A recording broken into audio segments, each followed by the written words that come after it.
जम्मू कश्मीर के पहलगाम में जो आतंकी हमला हुआ था उसके बाद पूरा देश पाकिस्तान के खिलाफ क्रोधित है, रोष जता रहा है। तब आज वडोदरा शहर के कारेलीबाग इलाके से ये नजारा सामने आया है, जहां पर किसी शख्स की ओर से वडोदरा की शांति भंग करने के आशय के साथ कारेलीबाग की मुख्य सड़कों पर पाकिस्तान के झंडे के स्टिकर लगा दिए थे। हालांकि इस मामले की जानकारी तुरंत ही पुलिस कंट्रोल रूम को दी गई। पुलिस वहां पर पहुंची और पुलिस की ओर से सड़कों पर लगे पाकिस्तानी झंडे के स्टिकरों को हटाया गया।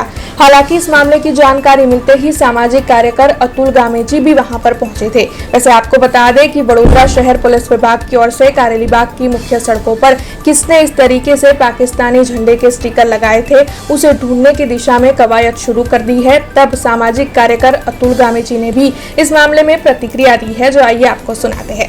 जम्मू काश्मीर में आतंकवादी हुमलो थयो ने हुमला में 26 થી વધુ લોકોના મૃત્યુ થયા। ક્યાંક ને ક્યાંક આતંકવાદીઓ વધારે હુમલા કરતા થયા છે।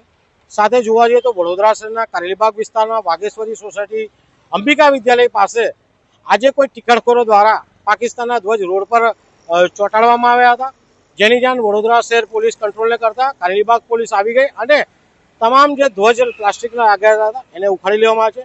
વડોદરા શહેર સંસ્કારી નગરી, શાંતિપ્રિય નગરી છે। આમાં ક્યાંય અશાંતિ ન ફેલાય તેના માટે અમે પોલીસને બોલાવી હતી।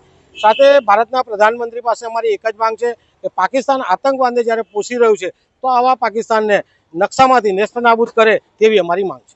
हमसे जुड़े रहने के लिए हमारे YouTube चैनल को सब्सक्राइब करें और नई वीडियो की नोटिफिकेशन के लिए बेल आइकॉन को दबाएं।